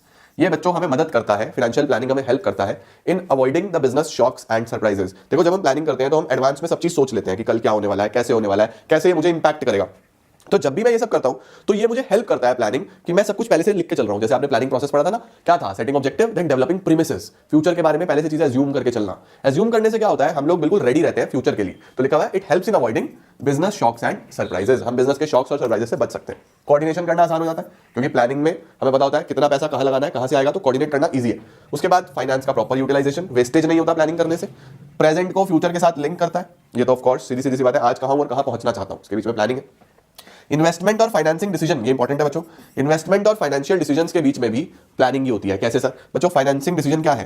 कि आपने पैसा कहां से रेज करा, अब पैसा आ गया, अब ये कहां इन्वेस्ट करना है, इसके बीच में तो प्लानिंग लगेगी ना, कहां इन्वेस्ट करना है। तो इन दोनों डिसीजन को कौन जोड़ता है? फाइनेंशियल प्लानिंग जोड़ती है। एंड लास्ट, इवैल्यूएशन करना आसान होता है, यानी वही कंट्रोलिंग करना आसान होता है अगर आपने प्लानिंग करी हुई है। तो अगर आपके पास प्लानिंग है तो कंट्रोलिंग भी आसान है। कंट्रोलिंग तभी हो सकता है अगर प्लान हो, तो प्लान बहुत इंपॉर्टेंट है। परफेक्ट सर, क्या बात है। अब चलते हैं बच्चों, जल्दी से स्क्रीनशॉट लो अगले टॉपिक पे। Sir what is a capital structure, क्या होता है कैपिटल स्ट्रक्चर? तो देखो नाम में ही है आपकी कैपिटल का क्या स्ट्रक्चर रहने वाला है। देखो किसी भी कंपनी की अगर शुरुआत होती है तो उसके अंदर पैसा लगता है, कोई भी बिजनेस हो पहले पैसा लगेगा। अब आपने पढ़ा कि वो पैसा या तो ओनर्स फंड हो सकता है, यानी कि खुद का पैसा हो सकता है, अपना पैसा हो सकता है, या फिर बोरोड फंड हो सकता है, यानी बाहर से बोरो किया जा सकता है, या फिर ऐसा भी हो सकता है कि दोनों का कॉम्बिनेशन हो, कुछ ओनर्स हो कुछ बोरोड हो, जो कि मोस्ट ऑफ द कंपनीज में ऐसा ही होता है। ओनर्स फंड्स भी होते हैं, बोरोड फंड्स भी होते हैं। तो ओनर्स फंड्स को बोलते हैं इक्विटी, बोरोड फंड्स को बोलते हैं डेट, कर्जा, ऑफ कोर्स ये बात है। तो कैपिटल स्ट्रक्चर एक ऐसा कॉन्सेप्ट है जो ये बताता है कि आपकी कंपनी की कैपिटल में कितना इक्विटी है और कितना डेट है, राइट। अब डेट इक्विटी रेशियो आपने पहले भी कहीं ना कहीं अकाउंट्स में पढ़ा होगा। तो डेट इक्विटी रेशियो में एक आइडियल रेशियो होता था 2:1। इसका मतलब ये है कि आप जितना भी इक्विटी लगा रहे हो कोशिश कीजिए कि उसका मैक्सिमम डबल हो, डेट उससे ज्यादा ना हो। उससे ज्यादा फिर वो थोड़ा सा रिस्की सिचुएशन होता चला जाता है। तो एक सेफ डेट इक्विटी रेशियो या एक आइडियल डेट इक्विटी रेशियो हम बोलते हैं 2:1 तक हो सकता है, उससे ज्यादा थोड़ा सा रिस्की होता चला जाता है, डेट ज्यादा नहीं बढ़ा पे, ठीक है। तो देखो क्या लिखा हुआ है, capital structure means the proportion of debt and equity used for financing the operations of the business. एक बिजनेस में कितना डेट है कितना इक्विटी है, दोनों के प्रोपोर्शन को हम कैपिटल स्ट्रक्चर बोलते हैं। कैपिटल स्ट्रक्चर का formula debt divided by equity. आगे लिखा हुआ है ideal capital structure is very difficult to define. एक आइडियल कैपिटल स्ट्रक्चर बहुत मुश्किल है डिफाइन करना, किसी के लिए कुछ काम करता है किसी के लिए कुछ काम करता है, but it should be such that it increases the value of equity shares और maximises the wealth of equity shares. इसका क्या मतलब है समझो। इसने बोला एक अच्छा कैपिटल स्ट्रक्चर डिफाइन तो नहीं किया जा सकता, लेकिन ऐसा होना चाहिए कि वो मैक्सिमाइज करे। क्या मैक्सिमाइज करे? वेल्थ। किसकी वेल्थ? शेयर होल्डर्स की, है ना। उनका वैल्यू बढ़ना चाहिए शेयर का, या उसकी वेल्थ बढ़नी चाहिए। कैपिटल स्ट्रक्चर ऐसा होना चाहिए कि शेयर होल्डर खुश है, क्योंकि अल्टीमेटली मालिक तो वही है ना। तो कैपिटल स्ट्रक्चर ऐसा हो कि आपका शेयर होल्डर खुश हो। शेयर होल्डर कब खुश होता है? जब उसका अर्निंग पर शेयर अच्छा आ रहा होता है। अर्निंग पर शेयर का मतलब होता है कि उसने जितना पैसा लगाया है उस पर वो कितना अर्न कर रहा है। इसको मैं आगे ईपीएस बोलूंगा, तो ईपीएस समझ जाना, अर्निंग पर शेयर, ठीक है। अब देखो डेट और इक्विटी दोनों ही डिफर करते हैं कॉस्ट में और रिस्क में। डेट में कॉस्ट कम होता है, सस्ता होता है कंपैरेटिवली, लेकिन रिस्क बहुत ज्यादा होता है, क्योंकि उसका पेमेंट जो है वो एक फिक्स्ड ऑब्लिगेशन है। अगर आप नहीं दे पाओगे तो आपके एसेट्स बिक जाएंगे, प्रॉब्लम आपके लिए हो सकती है, राइट। अब देखो लिखा हुआ है क्योंकि इसके अंदर क्या होता है, रेगुलर इंटरेस्ट जो एक लीगल ऑब्लिगेशन है। If the company fails to pay, security holders can claim over the assets of the company, right. Equity में क्या होता है, इक्विटी एक्सपेंसिव है, these are expensive but these are safe securities. लेकिन safe है अगर हम कंपनी के पॉइंट ऑफ व्यू से देखेंगे, इसके अंदर आपने पे बैक, यानी कि जो आपको पैसा वापस से पे करना है वो पे करना प्रॉफिट्स पे डिपेंडेंट होता है। कोई लीगल ऑब्लिगेशन नहीं है कि आपको हर साल इतना रिटर्न देना ही देना है, ऐसा कोई लीगल ऑब्लिगेशन नहीं है। From the company's point of view, as a company has no legal obligation to pay a dividend to share holders, right. तो इसमें हम लोग ये बोल सकते हैं capital structure of the business affect करता है किसी भी बिजनेस की प्रॉफिटेबिलिटी एज वेल एज उसका financial risk. Generally companies use the concept of financial leverage to set up capital structure. इसका क्या मतलब होता है, एक कांसेप्ट है जिसको हम बोलते हैं फाइनेंशियल लिवरेज, ठीक है। फाइनेंशियल लिवरेज क्या कांसेप्ट है, ये बताता है कि आपकी कंपनी के कैपिटल स्ट्रक्चर में कितना डेट हो सकता है, ठीक है। तो आपकी कंपनी के कैपिटल स्ट्रक्चर में कितना डेट होगा अगर आपको ये पता चल गया तो फिर आपके लिए इक्विटी डिसाइड करना भी आसान है। तो अगर कोई मेरे से ये पूछे क्या कोई ऐसा कांसेप्ट है जो मुझे हेल्प करेगा ये पता लगाने में कि कैपिटल स्ट्रक्चर कैसा होना चाहिए या क्या मेरे लिए फेवरेबल है, तो मैं बोलूंगा हाँ, एक कांसेप्ट है जिसका नाम है फाइनेंशियल लिवरेज। फाइनेंशियल लिवरेज मुझे हेल्प करेगा मेरी कंपनी का कैपिटल स्ट्रक्चर डिफाइन करने में, ठीक है। अब sir what is financial leverage? Financial leverage का एक दूसरा नाम भी होता है बेटा, जिसको हम बोलते हैं ट्रेडिंग ऑन इक्विटी, ठीक है। तो फाइनेंशियल लिवरेज क्या है? फाइनेंशियल लिवरेज हमें बताता है it refers to the proportion of debt in the overall capital. इसका मतलब दो कॉन्सेप्ट हो गए, नोट पे आ जाता हूं मैं। दो कॉन्सेप्ट हो गए सर, दो कॉन्सेप्ट क्या हो गए, एक तो हो गया कैपिटल स्ट्रक्चर। कैपिटल स्ट्रक्चर ये बोलता है कि मेरी कंपनी में कितना डेट होना चाहिए कितना इक्विटी होना चाहिए, ये कैपिटल स्ट्रक्चर डिसाइड करेगा, ठीक है। अब कैपिटल स्ट्रक्चर मेरे लिए क्या काम करेगा, मेरे लिए क्या अच्छा होगा, उसके लिए हमारे पास एक कॉन्सेप्ट है जिसको हम बोलते हैं फाइनेंशियल लिवरेज। फाइनेंशियल लिवरेज ये बताता है कि आपकी कंपनी में कितना डेट आप ले सकते हो जो आपको फायदा दे। मतलब ये जो कॉन्सेप्ट है ये मेनली डेट पे बेस्ड है। ये बताता है कि आपकी ओवरऑल कैपिटल में कितना डेट होना चाहिए। ओवरऑल कैपिटल, ओवरऑल कैपिटल का मतलब क्या होता है? ओवरऑल कैपिटल का मतलब होता है कि debt plus equity, total capital हो गया ना। तो फाइनेंशियल लिवरेज को हम लोग ये भी बोल सकते हैं कि इसका फॉर्मूला हो सकता है debt upon debt plus equity, या फिर ओवरऑल कैपिटल को आप इक्विटी भी बोल देते हो, तो कुछ लोग इसको डेट अपॉन इक्विटी भी बोल देते हैं। लेकिन ऊपर इक्विटी का मतलब क्या था कि शेयर होल्डिंग कितनी है, ओनर्स फंड्स कितना है। यहाँ पे इक्विटी का मतलब क्या है, यहाँ पे total capital of the company है, ठीक है। परफेक्ट हो गया, सही हो गया जी। चलो भाई नोट आपकी हमें फिलहाल जरूरत नहीं है, आपसे हम बाद में मिलेंगे। Exit, don't save. चलो देखो क्या लिखा है, with debt funds companies funds and earnings increases because debt is a cheaper source of finance. देखो लिखा है डेट लेने से कंपनी को फायदा हो सकता है, क्यों? क्योंकि सबसे पहले डेट एक चीपर सोर्स ऑफ फाइनेंस है। डेट कंपैरेटिवली सस्ता है, हाँ रिस्की है लेकिन सस्ता है। कॉस्ट कम होगी, कॉस्ट कम होगी तो कंपनी का प्रॉफिट्स बढ़ सकते हैं, right. More debt will increase the earning only when the return on investment is more than rate of interest. आ जाओ अब मैं आपको समझाने की कोशिश करता हूं कॉन्सेप्ट क्या है। फाइनेंशियल लिवरेज कॉन्सेप्ट ये बोल रहा है कि अगर आप कर्जा लेते हो तो आपका बेनिफिट बढ़ सकता है, आपके बेनिफिट्स बढ़ सकते हैं। उसके पीछे दो कारण हैं। सबसे पहला तो ये है कि डेट एक चीपर सोर्स है as compare to equity. Of course debt एक चीपर सोर्स है, बिल्कुल चीपर सोर्स है। दूसरा ये है बच्चों, जो इंटरेस्ट आपको पे करना होता है डेट पे, interest on debt is a tax deductible expense. देखो इंटरेस्ट जो है ना वो एक खर्चे की तरीके से बुक होता है। Interest is an expense. जब आप अपना पीएनएल बनाओगे तो इंटरेस्ट पीएनएल के डेबिट में जाएगा। इंटरेस्ट पीएनएल के डेबिट में जाएगा तो वो आपके प्रॉफिट को कंपैरेटिवली कम करेगा। प्रॉफिट को कम करेगा तो आपको टैक्स भी कम देना पड़ेगा। तो डेट आपका टैक्स भी सेव करने में हेल्प करता है, ठीक है। लेकिन ये फायदे तभी होंगे अगर जो आपने डेट लेके जहां भी पैसा लगाया, कर्जा लिया तो कहीं ना कहीं पैसा लगाया होगा आपके बिजनेस में, ये फायदे तभी होंगे अगर आपका जो रिटर्न आ रहा है, that is the return on investment, ये ज्यादा होना चाहिए किससे? रेट ऑफ इंटरेस्ट से।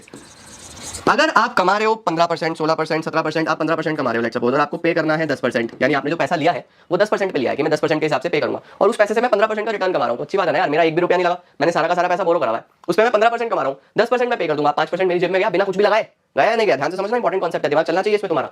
अगर मैं फाइनेंस की बात करता हूं तो दिमाग ऐसे चलता है, हमने क्या बोला भाई मेरे पास पैसा नहीं है, मुझे बिजनेस करना है, कैसे करूं? कर्जा ले लो। कर्जा लूंगा तो मुझे बैंक को कितना परसेंट पे करना है? 10%। मेरा बिजनेस इससे ज्यादा कमा के दे। अगर मेरा बिजनेस 10% ही कमा रहा होगा तो 10% मैंने कमाया, उठा के सारा का सारा बैंक को दे दिया 10%, तो भैया मेरी कमाई क्या हुई? क्या फायदा हुआ मुझे? तो डेट मेरे लिए तभी फायदेमंद है अगर जो रिटर्न ऑन इन्वेस्टमेंट है वो ज्यादा आ रहा है रेट ऑफ इंटरेस्ट से। तो डेट लेने के दो फायदे हो सकते हैं, एक तो सस्ता है, दूसरा आपका टैक्स डिडक्टेबल है, टैक्स बचाता है, लेकिन टैक्स तभी बचाएगा तभी फायदा होगा अगर रिटर्न ऑन इन्वेस्टमेंट ज्यादा आ रहा हो रेट ऑफ इंटरेस्ट से। सर इसको एक एग्जांपल से समझा सकते हो क्या? हाँ जी, आइए अब हम एग्जांपल से समझते हैं। सपोज कर लेते हैं कि हमारे पास 3 कंपनीज हैं, देखो 3 कंपनी ले लेते हैं। एक ले लेते हैं कंपनी 1, ये एग्जांपल आपको एग्जाम में भी लिख के आना है अगर आ गया, फाइनेंशियल लिवरेज। कंपनी 2 और कंपनी 3, हमारे पास 3 कंपनीज हैं। हम मान लेते हैं कि तीनों की ही जो कैपिटल है वो 50 लाख है, इसकी कैपिटल भी 50 लाख है, इसकी कैपिटल भी 50 लाख है, और इसकी कैपिटल भी 50 लाख है। तीनों ही कंपनीज की जो कैपिटल है वो 50 लाख है, ठीक है। अब ये वाली जो कंपनी है इसके अंदर इसकी कैपिटल में डेट 0 है, कोई भी डेट नहीं है, ठीक है। इस कंपनी में जो डेट है वो 10 लाख का है, 10 लाख का डेट हो गया। इस कंपनी में जो डेट है वो 20 लाख का है, 50 में 20 लाख का डेट हो गया, ठीक है, परफेक्ट है। अब ये जो डेट हमने लिया है ये 10% से लिया है, यानी रेट ऑफ इंटरेस्ट 10%, इसमें भी 10%, इसमें भी 10%, रेट ऑफ इंटरेस्ट 10% है। ऑलराइट, इसके बाद हम लोग देख लेते हैं कि कंपनी ने अर्निंग कितनी करी। टैक्स का रेट ले लो, टैक्स का रेट 30% ले लो, टैक्स रेट 30%, सरकार जो टैक्स लेगी वो 30% से लेगी, और यहाँ पे भी टैक्स 30%। लो सर, ठीक है। अब देखो बच्चों, ये कंपनी का सारा कैपिटल के बारे में, टैक्स के बारे में चीजें हो गई। अब हम ले लेते हैं कंपनी कमा कितना रही है। इसको हम बोलते हैं बच्चों earning before interest and tax, ठीक है। क्या बोला जाता है? Earning before interest and tax. Company पैसा कितना बना रही है तो उसको हम बोलते हैं EBIT, earning before interest and tax. यहाँ पे भी 7 लाख ले लेते हैं, यहाँ पे भी 7 लाख ले लेते हैं, यहाँ पे भी 7 लाख ले लेते हैं। लो सर, कंपनी की जो अर्निंग्स है वो तीनों ही केसेस में मैंने 7 लाख ले ली। इसके पास कोई कर्जा नहीं है, इसके पास 10 लाख का कर्जा है, इसके पास 20 लाख का कर्जा है। अब देखो फाइनेंशियल लिवरेज क्या बोल रहा था कि डेट आपको फायदा दे सकता है, क्यों? क्योंकि डेट आपका चीपर सोर्स ऑफ फाइनेंस है, पैसा कम लगेगा। दूसरा, डेट वाली कंपनी को टैक्स कम देना पड़ेगा, अभी हम समझेंगे, लेकिन वो फायदा तभी देगा अगर जो आपकी कमाई है वो ज्यादा आ रही है किससे? बाहर जो पैसा जाना है, यानी रेट ऑफ इंटरेस्ट से। आओ चेक करते हैं। देखो बच्चों, सबसे पहले अर्निंग लिखते हैं, EBIT 7 लाख 7 लाख 7 लाख, ठीक है। उसके बाद हम इसमें से माइनस करते हैं interest. Earning before interest and tax में से पहले इंटरेस्ट माइनस किया जाता है। इसमें कर्जा है ही नहीं तो इसमें इंटरेस्ट भी नहीं होगा। अब मेरे पास बचेगा अर्निंग बिफोर टैक्स। ये था earning before interest and tax, यानी इसमें से इंटरेस्ट भी माइनस नहीं हुआ, टैक्स भी माइनस नहीं हुआ, इंटरेस्ट हो गया तो बस बिफोर टैक्स बचा। लो सर, यहाँ पे कर्जा कितना था? 10 लाख, तो 10 लाख पे 10%, इंटरेस्ट होगा 1 लाख का। 10 लाख का डेट था ना, 10 लाख पे 10% 1 लाख, तो इसका EBT बचा 6 लाख, ठीक है सर। यहाँ पे कितना कर्जा है? 20 लाख, तो 20 लाख का 10% 2 लाख यहाँ पे। लो सर, तो यहाँ पे कितना बचेगा? यहाँ पे बचेगा 5 लाख माइनस 2 लाख, तो मेरे पास वैल्यू बची 5 लाख। लो जी, 7 लाख 6 लाख 5 लाख, ये हमारे पास वैल्यूज आ गई, ठीक है। इसके बाद क्या माइनस होता है बच्चों? इसके बाद माइनस हो जाता है टैक्स, माइनस होता है टैक्स। टैक्स कितना है? 30%, तो इसकी इनकम 7 लाख है, 7 लाख का 30%, 2,10,000 इसको टैक्स देना पड़ेगा। 7 लाख में से 2 10 चला गया तो ये बचेगा 490। 6 लाख का 30%, 180 इसको देना पड़ेगा, तो यहाँ पे बचेगा कितना? 6 लाख में से 80 गया तो 4,20,000। यहाँ पे कितना बचेगा? 5 लाख पे 30%, 1,50,000, तो यहाँ बचेगी अर्निंग 3,50,000। ये आ जाती है earning after tax. Earning after tax ये इसी प्रोसेस में चलता है, ठीक है। Earning before interest and tax मैंने ले ली 7 लाख, ये मैंने अज्यूम करी है, ओके। इंटरेस्ट इसमें डेट नहीं था तो 0, अर्निंग बिफोर टैक्स आ गया, फिर हमने टैक्स दिया 30%, तो ये अर्निंग आफ्टर टैक्स आ गया। मेरी अर्निंग्स ये है। अब देखो, पहली कंपनी में कर्जा था ही नहीं तो टैक्स कितना दे रही है? 210। इसमें कर्जा था तो ये टैक्स दे रही है 180, देखो टैक्स कम दे रही है। उसमें कर्जा था, देखो टैक्स ये उससे भी कम दे रही है। जितना ज्यादा कर्जा हो रहा है उतना कम टैक्स दे रही है, तो कर्जा आपका टैक्स बचा रहा है, ठीक है। अच्छा, और देखो अब आपको क्या करना है, ये अर्निंग्स की बात करें। अर्निंग्स इसमें 490 हुई, इसमें 420 हुई, इसमें 350 हुई। अब आप बोलोगे सर अर्निंग तो अभी भी इसकी सबसे ज्यादा है। आप तो बोल रहे थे जिस कंपनी में डेट होगा उसकी अर्निंग ज्यादा होगी। बेटा समझो, ये earning total earnings of the company है। अब हमें देखना है कि पर पर्सन कितनी अर्निंग डिस्ट्रीब्यूट हो रही है, एक इंसान को कितनी अर्निंग्स जा रही है, तो उसके लिए हमें निकालना पड़ता है अर्निंग पर शेयर। उसके लिए हमें क्या कैलकुलेट करना पड़ता है? Earning per share. अर्निंग्स पर शेयर, अर्निंग्स पर शेयर कैसे निकलता है? देखो, अर्निंग्स पर शेयर निकलता है अर्निंग आफ्टर टैक्स जो भी आया divided by number of equity shares. आपके पास जितने भी शेयर होल्डर्स हैं उसमें बांट दो, है ना भाई। अर्निंग आफ्टर टैक्स जो आपकी अर्निंग थी, जितने भी आपके पास इक्विटी शेयर होल्डर्स हैं उसमें बांट दो। तो मुझे कैलकुलेटर चाहिए होगा, कैलकुलेटर। अब देखो, हमारे पास बच्चों यहाँ पे कैपिटल कितना था? 50 लाख था, कैपिटल 50 लाख था, एक भी रुपए का कर्जा नहीं था, तो सारा शेयर होल्डर्स ने लगाया पैसा, सारा शेयर होल्डर्स ने लगाया, तो 50 लाख में मान रहा हूँ एक शेयर 10 रुपए का है। आई एम एज्यूमिंग कि जो शेयर प्राइस है कभी भी गिवन नहीं होता, तो आपको 10 रुपए एज्यूम करना है, ठीक है। शेयर प्राइस 10 रुपए है, अगर शेयर प्राइस 10 रुपए का हुआ तो 5 लाख शेयर होल्डर्स हो गए, 5 लाख शेयर होल्डर्स हो गए, तो 4,90,000 रुपए 5 लाख शेयर होल्डर्स में बचेंगे, है ना। 5 लाख शेयर होल्डर्स में अगर 4,90,000 बांट दूं, 4,90,000 डिवाइड बाय 5 लाख, तो पर पर्सन 0.98 रुपीज का अर्निंग हो रहा है। कितना अर्निंग हो रहा है पर पर्सन? 0.98, हर शेयर पे लगभग 98 पैसे का फायदा हो रहा है, ठीक है। अब इसकी अर्निंग पर शेयर देख लेते हैं, 4,20,000 अर्निंग आफ्टर टैक्स है, divided by number of equity shares. अब देखो यहाँ पे ध्यान से समझो, 50 लाख में 10 लाख का कर्जा है, तो इक्विटी कितना हुआ? 50 लाख में अगर 10 लाख कर्जा हो गया तो इक्विटी तो 40 लाख ही हुआ ना, इक्विटी तो 40 लाख ही हुआ भैया। अगर 50 लाख में 10 लाख कर्जा हो गया तो इक्विटी कितना? 40 लाख। 10 रुपए का एक शेयर है, तो यानी 4 लाख शेयर होल्डर्स हो गए। 420 अपॉन 4 लाख, 420 अपॉन 4 लाख 1.05। देखो यहाँ पे जो अर्निंग पर शेयर हो रहा है 1.05 हो रहा है। देखो यहाँ के शेयर होल्डर को 0.98, इस कंपनी के शेयर होल्डर को 1 रुपए 5 पैसे का फायदा हो रहा है। अब इस कंपनी में चलते हैं, 3,50,000 रुपए बचे। नंबर ऑफ शेयर होल्डर्स कितने हैं जिसमें बटना है? नंबर ऑफ शेयर होल्डर देखो, कर्जा कितना था? 20 लाख, तो 50 में अगर 20 लाख का कर्जा है तो इक्विटी कितना है? इक्विटी होगा 30 लाख। इक्विटी कितना होगा? 30 लाख। तो अगर इक्विटी 30 लाख है तो 3 लाख शेयर होल्डर्स हो गए, 350 अपॉन 3 लाख। यहाँ पे पर शेयर कितना आ रहा है? 1.2, 350 अपॉन 3 लाख 1.16 रुपीज 1.16। देखो और ज्यादा इस कंपनी के शेयर होल्डर को और ज्यादा फायदा हो रहा है। तो देखो जिस कंपनी में सबसे ज्यादा डेट है उसके शेयर होल्डर को सबसे ज्यादा अर्निंग पर शेयर आ रहा है, पर शेयर सबसे ज्यादा इस कंपनी का शेयर होल्डर कमा रहा है। मुझे पहले से पता था कि यही कंपनी इतना सबसे ज्यादा शेयर होल्डिंग कमाएगी, सबसे ज्यादा बेनिफिट कमाएगी। क्यों? क्योंकि हम कॉन्सेप्ट में पढ़ के आए थे। मैंने हटा दिया, ये लिखा है देखो कि डेट आपको फायदा देगा ही देगा, क्योंकि एक तो ये चीपर सोर्स है, दूसरा टैक्स बचाता है, इसका टैक्स बच रहा था, तीसरा रिटर्न। अब मुझे ये चेक करना है क्योंकि ये सबसे इंपॉर्टेंट कंडीशन है। आपका जो रिटर्न ऑन इन्वेस्टमेंट है, आपका जो रिटर्न ऑन इन्वेस्टमेंट है वो ज्यादा आना चाहिए रेट ऑफ इंटरेस्ट से, तभी डेट फायदा देगा। अगर ये अगेंस्ट हुआ ना इसके तो डेट फायदा नहीं देगा। मैं आपको ये भी प्रूव करके दिखाऊंगा। देखो रेट ऑफ इंटरेस्ट तो 10% है, रेट ऑफ इंटरेस्ट कितना है? 10%। रिटर्न ऑन इन्वेस्टमेंट कैसे निकालते हैं? रिटर्न ऑन इन्वेस्टमेंट का बच्चों फॉर्मूला होता है earnings divided by capital employed. आपने जो पैसा लगाया हुआ है ना, अब हमने अर्निंग कमाई है 7 लाख, तीनों ही केसेस में हमने पैसा लगाया हुआ है 50 लाख, तो आई गेस 14% का रिटर्न आएगा। 7 lakh divided by 50 lakh, yes 14% का रिटर्न आ रहा है मेरे पास। 14%। देखो मेरी जो कमाई है वो है 14% और मुझे जो बाहर पे करना है वो करना है 10%। तो फायदा है ना यार, मेरा तो कम पैसा लग रहा है। यानी मैंने जब कर्जा लिया तो जेब से तो कुछ भी नहीं लगाया, मैं कमा रहा हूँ 14%, देना है 10%, 4% तो अभी भी जेब में जा रहा है, तो मैं फायदे में रहूंगा या नहीं रहूंगा। यहाँ पे बच्चों डेट इसीलिए फेवरेबल था। अब देखो अगर मैं सिचुएशंस बदल दूं, मैं ये सब सेम रखता हूँ, बस अर्निंग्स को 7 लाख की जगह 5 लाख कर लेते हैं या 3 लाख कर लेते हैं। चलो EBIT को हम ये सेम रखते हैं, ये चेंज करते हैं। चलो थोड़ा सा देखो कैसे चीज़ें चेंज होंगी। अब देखना चीज़ें कैसे बदलेंगी। सब सेम रखा मैंने, बस मैं क्या चेंज करूंगा? अर्निंग्स चेंज करूंगा। अर्निंग्स 3 लाख कर देता हूँ, अर्निंग्स 3 लाख कर देते हैं, बाकी सब सेम है। अब बच्चों अगर मैं तुम्हें बोलूं कि पहले आप कंडीशन लगा के देख लो, तो देखो कंडीशन क्या है? डेट फायदा कब देगा? जब रिटर्न ऑन इन्वेस्टमेंट ज्यादा आएगा रेट ऑफ इंटरेस्ट से। डेट सिर्फ तभी फायदा देगा। रिटर्न ऑन इन्वेस्टमेंट कैसे निकलती है? EBIT upon capital employed. Capital employed same रखी इंटू 100, ठीक है। रेट ऑफ इंटरेस्ट कितना है? 10%। अब ये कितना आ रहा है चेक करो, 3 lakh divided by 50 lakh into 100, 6% आ रहा है। अब देखो मैं कमा रहा हूँ 6%, जबकि मुझे पे करना है 10%, तो यहाँ तो जेब से जाएगा 4%। कमा रहा हूँ 6%, पे कितना करना है? 10%, तो यहाँ तो जेब से जाएगा। तो यहाँ पे जिस कंपनी में कर्जा होगा ना वो सबसे कम कमाएगी।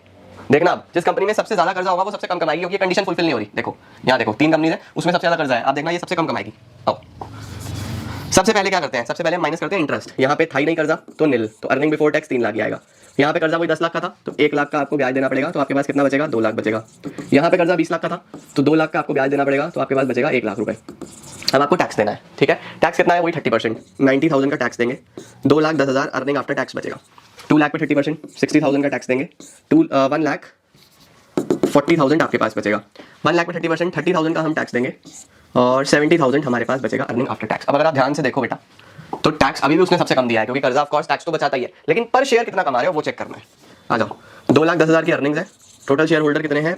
5 लाख। 50 लाख की कैपिटल थी, 10 का एक शेयर हो गया ना, है ना। तो आ जाओ देखते हैं, 2,10,000 डिवाइडेड बाय 5 लाख, 0.42 पर शेयर तो इस कंपनी का शेयर होल्डर कमाएगा। 0.42 पर शेयर।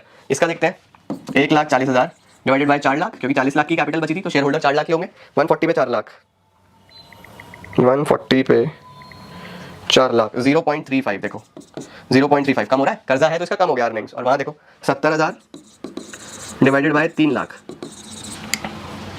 70,000 divided by 3 lakh, 0.23। अब देखो वही सब सेम था, कंपनी में कर्जा सबसे ज्यादा है लेकिन सबसे कम कमा रहा है यहाँ पे शेयर होल्डर। देखो इसका शेयर होल्डर कमा रहा है 42 पैसे पर शेयर, 42 पैसा पर शेयर, ये कमा रहा है 35 पैसा पर शेयर, लेकिन ये कमा रहा है सबसे कम 23 पैसा पर शेयर। इसको डेट फायदा क्यों नहीं दे रहा? डेट तो फायदा देता है। डेट फायदा इसलिए नहीं दे रहा बच्चों क्योंकि जो रिटर्न ऑन इन्वेस्टमेंट है वो कंपैरेटिवली बहुत कम है, जबकि रेट ऑफ इंटरेस्ट बहुत ज्यादा है। तो आपको कभी भी चेक करना हो कि डेट लेना है या नहीं लेना, ये क्वेश्चन आ सकता है न्यूमेरिकल बनके कि कंपनी कर्जा ले या ना ले। अगर मुझे कभी भी चेक करना है कि कंपनी कर्जा ले या ना ले, उस सिनेरियो में आप हमेशा ये कंडीशन चेक करो कि रिटर्न ऑन इन्वेस्टमेंट ज्यादा है या नहीं है। सबसे पहले रिटर्न ऑन इन्वेस्टमेंट ज्यादा होनी चाहिए। कैसे निकलती है?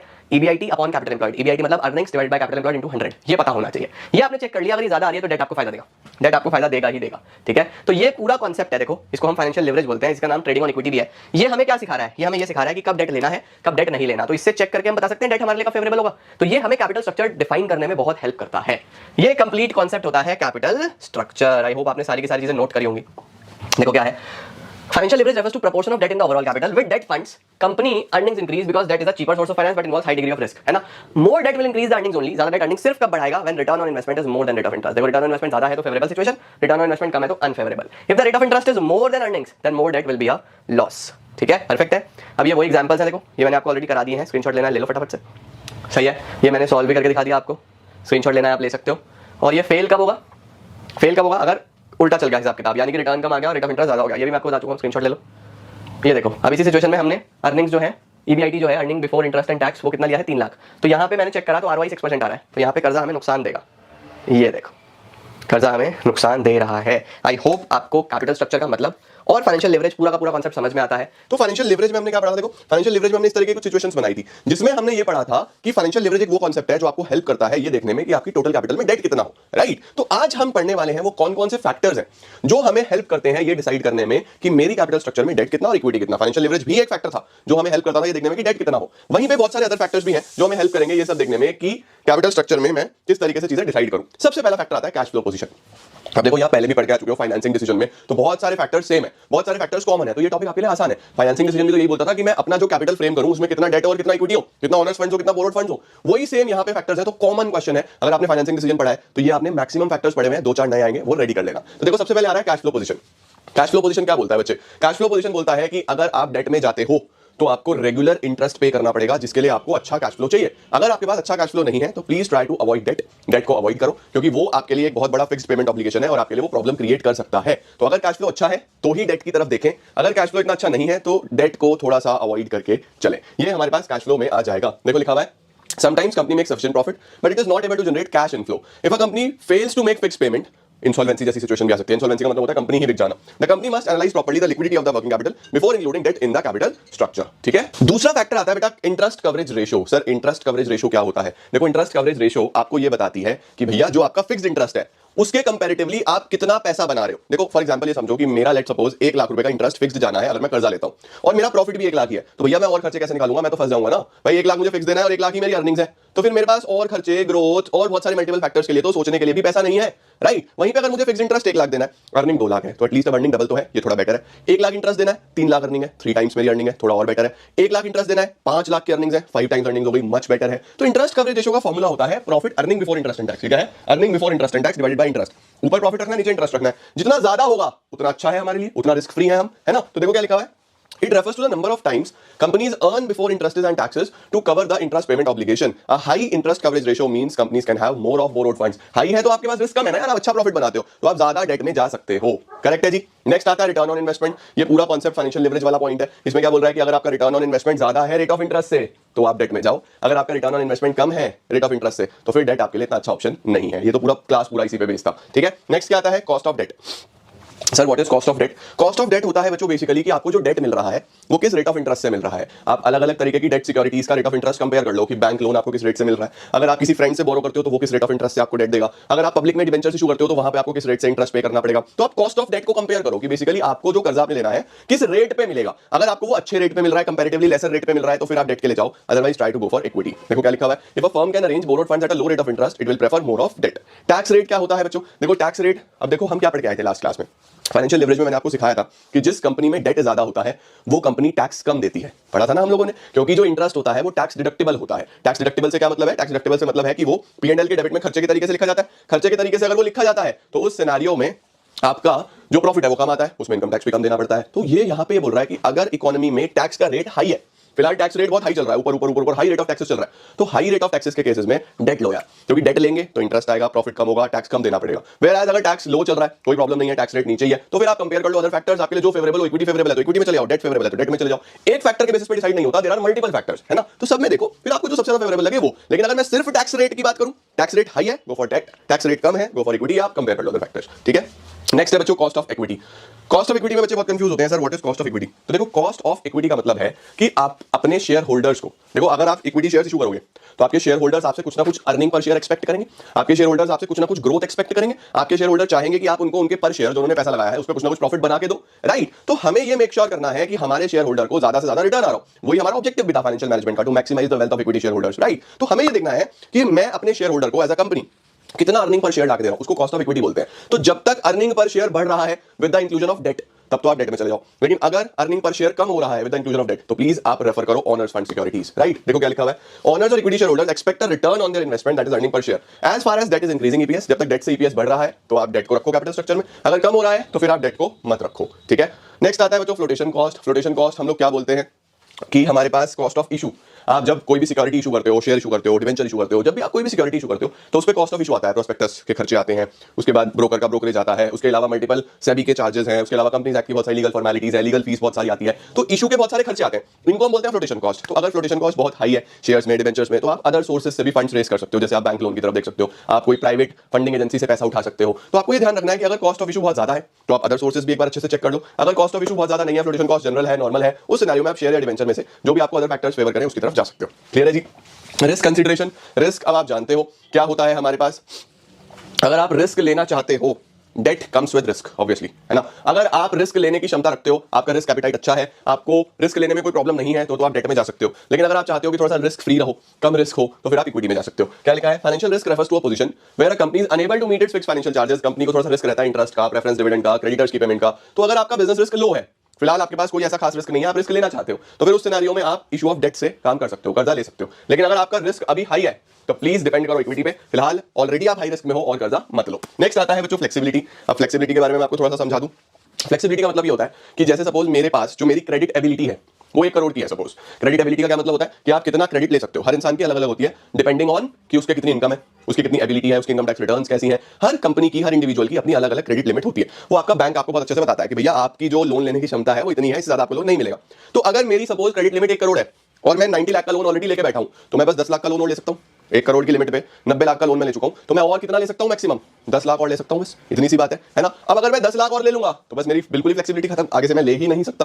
तो ये कॉन्सेप्ट ये बोलता है फ्लेक्सिबिलिटी कि आप ट्राई करो कि आपकी फ्लेक्सिबिलिटी खत्म ना हो, आपकी फ्लेक्सिबिलिटी बनी रहे, आपके पास हमेशा कुछ ना कुछ क्षमता जरूर रहे, क्योंकि कभी पता नहीं लगता यार सडनली आपको पैसे की कब जरूरत पड़ जाए, उस टाइम पे डेट ही काम आता है। और अगर आपके पास फ्लेक्सिबिलिटी ही नहीं हुई, आप डेट ले ही नहीं पाए, फिर तुम क्या कर लोगे, कैसे खर्चा निकालोगे, दिक्कत रहेगी। तो क्या लिखा है देखो, एक्सेस ऑफ डेट, अगर आप बहुत ज्यादा डेट लेते हो तो आपके फर्म की कैपेसिटी कम हो जाती है टू बोरो फर्दर, आप फर्दर बोरो नहीं कर पाओगे। To maintain flexibility it must maintain some borrowing power, आपको हमेशा अपने पास कुछ ना कुछ बोरिंग पावर रखनी है।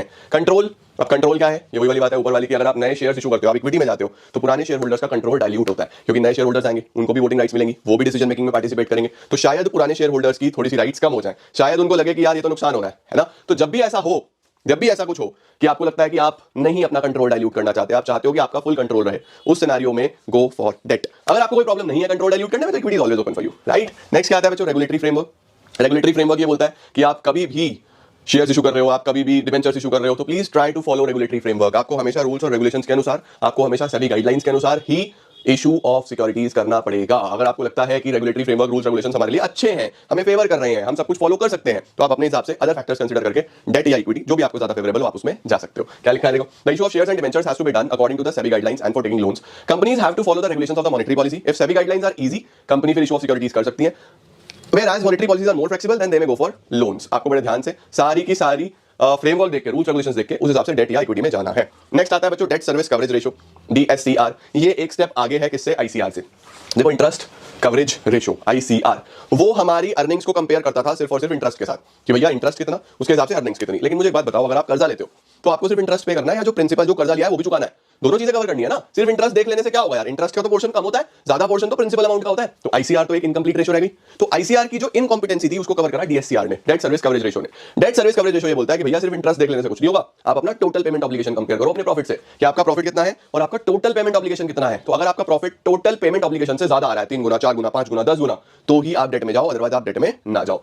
लिखना इसमें भी सेम है कि ये भी जितना हाई होगा उतना आप डेट में अच्छे से जा सकते हो, जितना लो होगा उतना आप डेट में मत जाओ। लेकिन वहां पे सिर्फ इंटरेस्ट से कंपेयर कर रहा था, यहाँ पे टोटल पेमेंट ऑब्लिगेशन से कंपेयर कर रहा है। ठीक है, देखो, it is one step ahead of ICR. ICR covers the obligation to pay back interest, but DSCR takes care of return on investment as well as principal repayment. Return of interest, sorry, rate of interest आएगा बच्चों यहाँ पे, return नहीं, rate of interest. ये DSCR जो ध्यान रखता है वो किस किस चीज का ध्यान रखता है, रेट ऑफ इंटरेस्ट का, rate of interest as well as principal repayment. DSCR का फॉर्मूला क्या है, फॉर्मूला एक बार लर्न कर लेना please. Profit after tax interest non cash expenses divided by preference dividend. देखो प्रेफरेंस डिविडेंड फिक्स्ड होता है, इंटरेस्ट फिक्स्ड होता है, और रीपेमेंट ऑब्लिगेशन। ठीक है, डीएससीआर अगर हाई है तो कंपनी कर्जे में जा सकती है, डीएससीआर अगर लो है तो फिर कर्जे में नहीं जाना।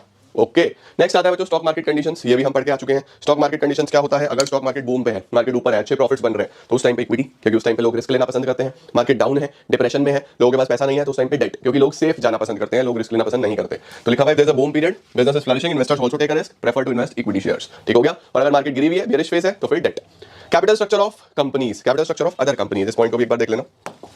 Capital structure of other companies का मतलब ये होता है बच्चों कि आप समटाइम्स मार्केट स्टैंडर्ड्स के हिसाब से भी अपना कैपिटल स्ट्रक्चर डिफाइन करने की कोशिश करते हो। मार्केट स्टैंडर्ड्स का क्या मतलब होता है कि मार्केट में, इस इंडस्ट्री में एक जनरल कैपिटल स्ट्रक्चर क्या है। सपोज मैंने आपको बोला कि हम कम्युनिकेशन इंडस्ट्री में हैं और वहां पे बोला गया कि 3:1 का कैपिटल स्ट्रक्चर बेस्ट है, कि डेट अपॉन इक्विटी, 3 का कर्जा तो 1 रुपए का अपना इक्विटी लगाना है। तो जरूरी नहीं है कि आपको वही प्रेफर करेगा, जरूरी नहीं है कि आपको वही बेनिफिट देगा। तो ब्लाइंडली इंडस्ट्री नॉर्म्स फॉलो करने की जरूरत नहीं है। हाँ, आप अदर कंपनीज का कैपिटल स्ट्रक्चर देख के एक आइडिया ले सकते हो, फिर उस हिसाब से अपना कैपिटल स्ट्रक्चर खुद फ्रेम करना है। ठीक है, लिखा हुआ है देखो, some companies frame capital structure according to the industrial norms, but proper care must be taken as blindly following the norms may lead to financial risks. If firm can not afford high risk, अगर high risk afford नहीं कर सकती, it should not raise more of debt. ठीक हो गया। तो ये सारे फैक्टर्स आते हैं बच्चों हमारे पास कैपिटल स्ट्रक्चर के।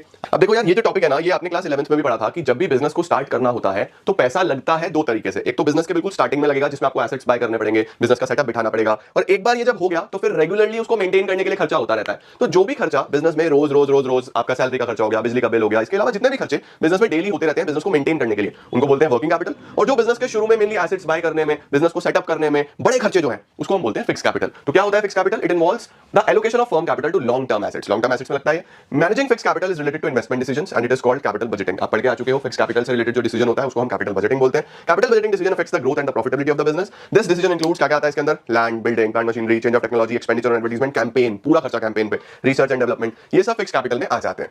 अब हमारे पास ये आता है टॉपिक कि ऐसे कौन कौन से फैक्टर्स हैं जो फिक्स कैपिटल को इंपैक्ट करते हैं, कि आपको फिक्स कैपिटल कम चाहिए होगा या आपको फिक्स कैपिटल ज्यादा चाहिए होगा। इस पे बेस्ड केस स्टडी कई बार आ जाता है कि एक कंपनी है, उसमें ग्रोथ अपॉर्चुनिटीज दिख रही थी, उसका स्केल बड़ा था, उसका नेचर इस तरीके का था, तो आप बताओ फिक्स कैपिटल ज्यादा चाहिए होगा या कम चाहिए होगा। तो बहुत सारे ऐसे फैक्टर्स हैं जिनको देख के आप समझ सकते हो कि फिक्स कैपिटल ज्यादा चाहिए या फिक्स कैपिटल कम चाहिए। ठीक है, तो देखो सबसे पहले क्या आता है, नेचर ऑफ द बिजनेस।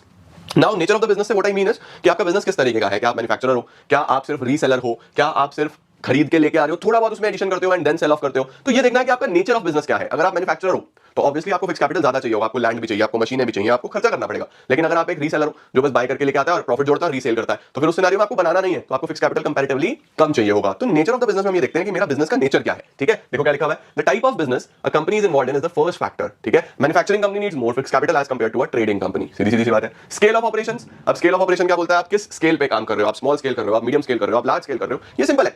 अगर मैं छोटा बिजनेस करूंगा, स्मॉल स्केल बिजनेस करूंगा, तो उस पर्टिकुलर पॉइंट ऑफ टाइम पे मुझे फिक्स कैपिटल भी कम चाहिए होगा। लेकिन अगर मैं मीडियम स्केल करूंगा थोड़ा ज्यादा, मैं लार्ज स्केल करूंगा तो और ज्यादा। तो देखो क्या लिखा है, companies which are operating at large scale requires more fix capital, उनको ज्यादा फिक्स कैपिटल चाहिए होता है, जबकि जो छोटी कंपनीज हैं, मीडियम स्केल कंपनीज हैं, उनको कंपैरेटिवली कम फिक्स कैपिटल चाहिए होता है। तो नेचर हो गया, स्केल हो गया, स्केल को साइज ऑफ द बिजनेस भी बोलते हैं। अगला हो गया टेक्निक्स ऑफ प्रोडक्शन।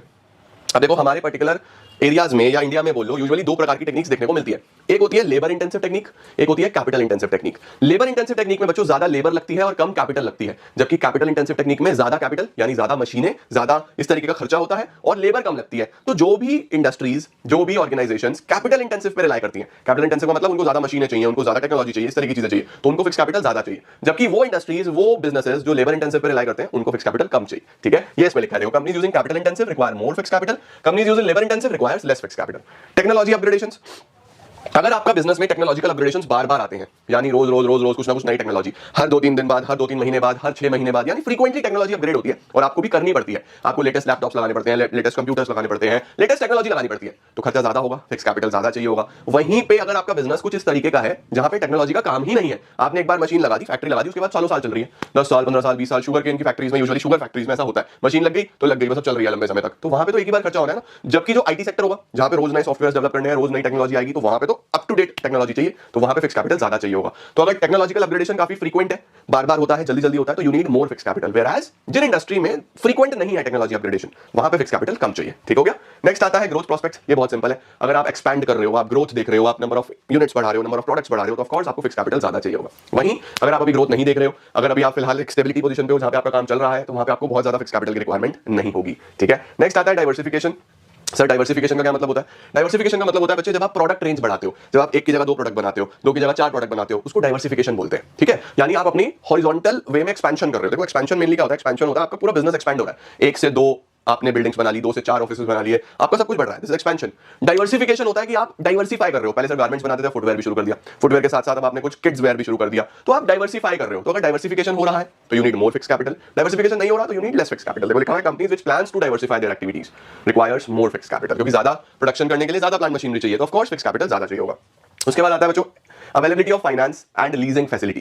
देखो अगर आपके पास फाइनेंस अवेलेबल है, यानी आपको लोन वोन मिल जाता है, या आपको लीज पे मशीन्स वगैरह मिल जाती है, लीज का मतलब रेंट पे आपको मशीन्स वगैरह मिल जाती है, तो ऑफ कोर्स आपको खुद से बहुत ज्यादा पैसा लगाने की जरूरत नहीं है ना भाई। एक मशीन 2 करोड़ की है, अब अगर मुझे वो 2 करोड़ की मशीन 5 लाख रुपए महीना पे मिल रही है या 2 लाख रुपए महीना पे मिल रही है, तो मुझे यार 2 करोड़ लगाने से बच जाऊंगा ना। कहां मुझे 2 करोड़ चाहिए, कहां मुझे 2-3 लाख रुपए चाहिए, तो कितना फर्क आ गया है ना। तो अगर लीजिंग फैसिलिटी है, लीजिंग का मतलब रेंटल फैसिलिटी अवेलेबल है, तो उस सिनेरियो में फिक्स कैपिटल की रिक्वायरमेंट कम होगी। लीज नहीं है, बाय ही करनी पड़ेगी, तो फिक्स कैपिटल की रिक्वायरमेंट ऑफ कोर्स ज्यादा होगी। देखो लिखा हुआ है companies can arrange finance and leasing facilities, अगर मिल जाती है then they require less fix capital. सही है। नेक्स्ट क्या आता है? Level of collaborations and joint ventures. Level of collaborations का क्या मतलब होता है कि आप मिलजुल के अगर काम कर लो।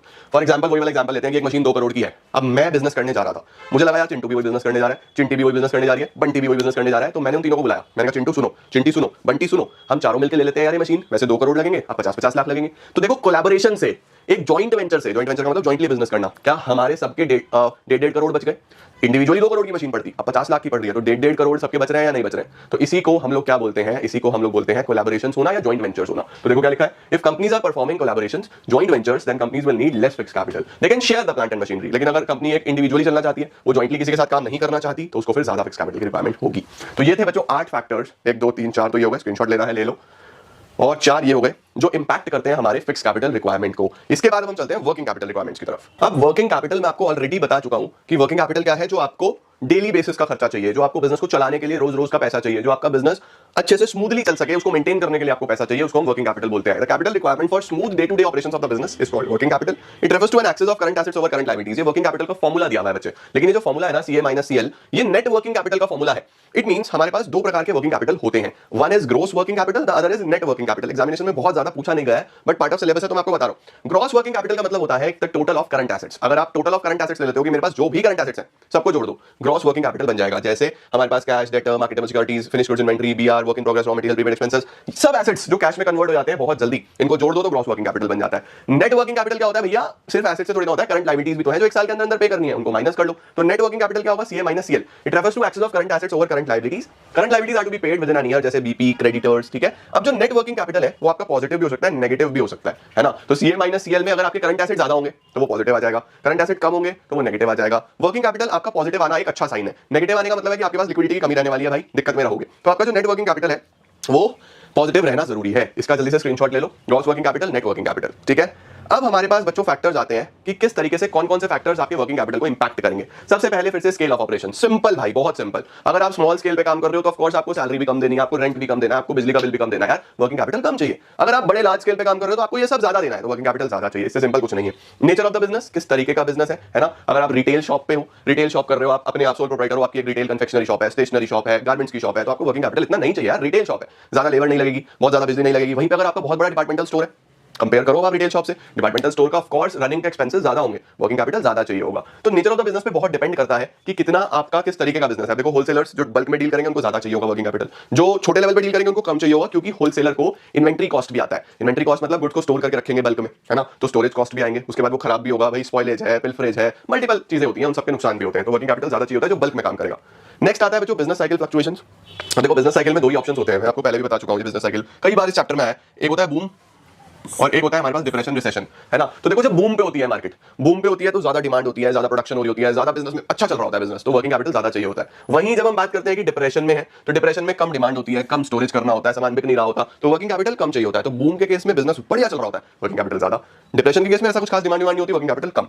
सीजनल फैक्टर्स, अब देखो अगर आप ऐसा कंपनी हो जिसका product through out the year बिकता है, मतलब कोई ऐसा प्रोडक्ट है पूरे साल बिकता है, कभी उसकी डिमांड ज्यादा नहीं होती, कभी कम नहीं होती, पूरे साल बिकता है, तो बनता रहता है, आता रहता है, बिकता रहता है, बनता रहता है, आता रहता है, बिकता रहता है। वर्किंग कैपिटल की रिक्वायरमेंट एक न्यूट्रल होती है, राइट। वहीं अगर आपका एक ऐसा प्रोडक्ट है जो कब बिकेगा, सीजनल प्रोडक्ट है, सीजन टू सीजन बिकेगा, तो अगर आपका प्रोडक्ट सीजन टू सीजन बिकता है तो उस सिनेरियो में आपको वर्किंग कैपिटल की रिक्वायरमेंट ज्यादा होगी, क्योंकि आपको उसको स्टोर करना पड़ेगा, आपको उसको बल्क में बाय करना पड़ेगा, आपको उसका मेंटेनेंस कॉस्ट भरना पड़ेगा, तो आपको हमेशा वर्किंग कैपिटल की रिक्वायरमेंट ज्यादा हो जाएगी इन केस जो आपका प्रोडक्ट है वो एक सीजनल प्रोडक्ट है। इस चीज का ध्यान रखना। क्रेडिट अलाउड, क्रेडिट अवेल्ड, दो चीजें हैं। क्रेडिट अलाउड का मतलब आप उधार बांटते हो, क्रेडिट अवेल्ड का मतलब आपको उधार मिलता है। अगर आप उधार बांट देते हो, क्रेडिट अलाउड, आप सारा माल उधार में बेचते हो, तो ऑफ कोर्स आपके पास खुद के पास पैसे की शॉर्टेज होगी, उधार में बेचते हो तो पैसे की शॉर्टेज होगी, तो आपको ज्यादा पैसा अपना लगाना पड़ेगा। तो उधार बांटते हो तो वर्किंग कैपिटल ज्यादा, उधार नहीं बांटते हो, सब कुछ कैश में करते हो, आप उधार बांटते नहीं हो, सब कुछ कैश में करते हो, तो अगर कैश में करते हो, माल बिकता है हाथों हाथ पैसा आ जाता है, माल बिकता है हाथों हाथ पैसा आ जाता है, तो वर्किंग कैपिटल कम चाहिए, है ना। तो क्रेडिट अलाउड बहुत सिंपल है, उधार बांट रहे हो तो आपको पैसा ज्यादा चाहिए, उधार नहीं बांट रहे तो पैसा कम चाहिए। वहीं पे क्रेडिट अवेल्ड का मतलब कि आपको उधार मिलता है या नहीं मिलता है। अगर उधार आसानी से मिलता है, तो उधार मिल जाता है तो अपने पैसे की जरूरत कम है, ऑफ कोर्स वर्किंग कैपिटल कम। उधार आसानी से नहीं मिलता, कैश पे ही सामान खरीदना पड़ता है, तो वर्किंग कैपिटल की रिक्वायरमेंट ज्यादा होगी, क्योंकि उधार मिल नहीं रहा ना। उधार मिल जाता तो बात ही क्या थी, उधार मिल नहीं रहा तो वर्किंग कैपिटल की रिक्वायरमेंट ज्यादा होगी। तो क्रेडिट अवेल्ड में क्या लिखा है, अगर उधार मिल जाता है वर्किंग कैपिटल कम, नहीं मिलता तो ज्यादा। नेक्स्ट आता है बच्चों ऑपरेटिंग एफिशिएंसी। ऑपरेटिंग एफिशिएंसी का मतलब होता है कि आपका बिजनेस कितना ज्यादा स्मूथ ऑपरेशंस के साथ चलता है। स्मूथ ऑपरेशंस के साथ चलने से व्हाट आई मीन इज की वेस्टेज नहीं होता, व्हाट आई मीन इज की नुकसान नहीं होता, व्हाट आई मीन इज की बहुत अच्छे से चलता रहता है, किसी तरीके की कोई प्रॉब्लम नहीं आती। तो अगर आपका बिजनेस स्मूथली रन करता है, अगर आपका बिजनेस आसानी से चलता है विदाउट एनी वेस्टेज, आपकी एफिशिएंसी बहुत अच्छी है, तो वर्किंग कैपिटल कम चाहिए होगा, क्योंकि वेस्टेज नहीं होगा ना। वहीं आपका बिजनेस में एफिशिएंसी नहीं है, आपके बिजनेस में बहुत ज्यादा नुकसान होता है, वेस्टेज होती है, लोग आते नहीं है, छुट्टी करते हैं, परेशान करते हैं, तो वहां पे पैसा ज्यादा चाहिए होगा आपको। तो एफिशिएंसी अच्छी है तो वर्किंग कैपिटल कम, एफिशिएंसी खराब है तो वर्किंग कैपिटल ज्यादा। नेक्स्ट आता है अवेलेबिलिटी ऑफ रॉ मटेरियल। क्या रॉ मटेरियल इजीली अवेलेबल हो जाता है? अगर रॉ मटेरियल इजीली अवेलेबल हो जाता है तो फिर आपको बल्क में खरीदने की जरूरत नहीं है, आप आसानी से उसको जब जरूरत हो खरीद के ला सकते हो, कम क्वांटिटी में भी। बट अगर आपका कोई ऐसा प्रोडक्ट है जिसका रॉ मटेरियल इजीली अवेलेबल नहीं है, तो अगर कोई ऐसा प्रोडक्ट है जिसका रॉ मटेरियल इजीली अवेलेबल नहीं है, तो उसके अंदर आपको वर्किंग कैपिटल हमेशा ज्यादा चाहिए होगा, क्योंकि आपको खरीद के लाना पड़ेगा बल्क में। वहीं अगर कोई ऐसा प्रोडक्ट है जिसका रॉ मटेरियल इजीली अवेलेबल है, इजीली अवेलेबल है, तो धीरे धीरे लाते रहो, बेचते रहो, वर्किंग कैपिटल कम, ठीक है। नेक्स्ट आता है लेवल ऑफ कंपटीशन। अगर बच्चों कंपटीशन बहुत ज्यादा है तो आप अपनी दुकान पे कभी भी शॉर्टेज नहीं कर सकते सामान की। सपोज 3 दुकानें हैं, पहले मेरी, फिर चिंटू की, फिर बंटी की, 3 दुकानें हमारी आसपास हैं, ठीक है। अब बहुत कंपटीशन है हम तीनों में, मेरे पास अगर सामान नहीं हुआ तो कस्टमर चिंटू की दुकान पे चला जाएगा, चिंटू के पास भी नहीं हुआ तो बंटी के पास चला जाएगा, फिर वहीं आएगा बार बार। तो हम चाहते हैं हमारे पास से कस्टमर कभी ना जाए, मेरा कस्टमर मेरे पास रहे। उस सिनेरियो में मुझे स्टॉक मेंटेन रखना पड़ेगा, भर के रखनी पड़ेगी दुकान, तो वर्किंग कैपिटल ज्यादा चाहिए होगा। कंपटीशन नहीं है, मोनोपोली है, मैं जो सामान बेचता हूं बस अकेली मेरी दुकान है और किसी की दुकान नहीं है। अब क्या होगा, अब मुझे कोई टेंशन नहीं है भाई, नहीं भी है ना मेरे पास, मैं कस्टमर को कहूंगा भैया परसों आ जाइए, परसों मिलेगा, तो मुझे फालतू स्टॉक मेंटेन करने की जरूरत ही नहीं है, वर्किंग कैपिटल कम। तो कंपटीशन में हमेशा वर्किंग कैपिटल ज्यादा, क्योंकि माल भर के रखना पड़ेगा। जब कंपटीशन नहीं है तो वर्किंग कैपिटल कम, ठीक है। इन्फ्लेशन बहुत सिंपल है, इन्फ्लेशन का मतलब महंगाई हो रही है, खर्चे बढ़ रहे हैं, तो वर्किंग कैपिटल ज्यादा चाहिए होगा। इन्फ्लेशन नहीं है, नॉर्मल चल रहा है सब, तो वर्किंग कैपिटल कंपैरेटिवली कम चाहिए होगा। ग्रोथ प्रोस्पेक्ट्स, अगर आप ग्रोथ देख रहे हो तो वर्किंग कैपिटल ज्यादा चाहिए। देखो ग्रोथ और ग्रोथ का तो सीधा रिलेशन है फिक्स कैपिटल के साथ भी, वर्किंग कैपिटल के साथ भी। ग्रो करोगे तो खर्चे बढ़ेंगे ना यार, वर्किंग कैपिटल भी ज्यादा, फिक्स कैपिटल भी ज्यादा। ग्रोथ नहीं देख रहे हो, स्टेबिलिटी पे हो, तो उतना ही जिस पे काम चल रहा है। Technology and production cycle. अब देखो प्रोडक्शन साइकिल का क्या मतलब होता है। प्रोडक्शन साइकिल का मतलब होता है बेटा कि सामान को प्रोड्यूस करने में कितना खर्चा आएगा, स्टार्टिंग फ्रॉम रॉ मटेरियल खरीदा, work in progress, finish goods, है ना। तो ये साइकिल कितनी बड़ी है, जितनी बड़ी साइकिल होगी उतने लोग इन्वॉल्व होंगे, जितनी छोटी साइकिल होगी उतने कम लोग इन्वॉल्व होंगे। देखो अगर मैं बोलूं कि भैया चीनी बनानी है, तो पहले शुगर केन ग्रो होगा, फिर उसकी कटिंग होगी, क्लीनिंग होगी, जूस निकलेगा, शुगर केन जूस के बाद फिर चीनी बनेगी, फिर उसके अंदर उसकी भी सफाई होती है, अलग अलग quality, brown sugar, white sugar, उसके बाद अलग अलग ग्रेडिंग होती है, ये अच्छी है, ये है, फिर पैकिंग होगी। तो प्रोडक्शन साइकिल काफी बड़ा है चीनी का, राइट। इसी तरीके से किसी प्रोडक्ट का प्रोडक्शन साइकिल बहुत बड़ा होता है, किसी का प्रोडक्शन साइकिल बहुत छोटा होता है। तो जिसका प्रोडक्शन साइकिल बड़ा है, प्रोडक्शन साइकिल का मतलब कितने स्टेजेस आ रहे हैं उसको प्रोडक्शन करने में, वो अगर ज्यादा है तो ज्यादा लोग चाहिए, तो पैसा भी ज्यादा चाहिए। छोटा सा प्रोडक्शन साइकिल है कि भैया एक आधे स्टेप में बन जाता है, बस फटाफट आओ रेडी करो हो गया, छोटा सा प्रोडक्शन साइकिल है तो वर्किंग कैपिटल कम चाहिए। तो प्रोडक्शन साइकिल अगर बड़ा है वर्किंग कैपिटल ज्यादा, प्रोडक्शन साइकिल छोटा है वर्किंग कैपिटल कम, ठीक है। देखो लिखा हुआ है it is long then more working capital will be required. It is long का मतलब प्रोडक्शन साइकिल अगर बड़ा है तो ज्यादा वर्किंग कैपिटल चाहिए, because it will take a long time in converting the raw material into finished goods. वहीं अगर छोटा सा है तो वर्किंग कैपिटल कम चाहिए। आई होप आपको वर्किंग कैपिटल के भी सारे के सारे पॉइंट समझ में आते हैं। फिक्स कैपिटल पढ़ा, वर्किंग कैपिटल पढ़ा, इसी के साथ लेडीज एंड जेंटलमैन हमारा पूरा चैप्टर समाप्त हो जाता है।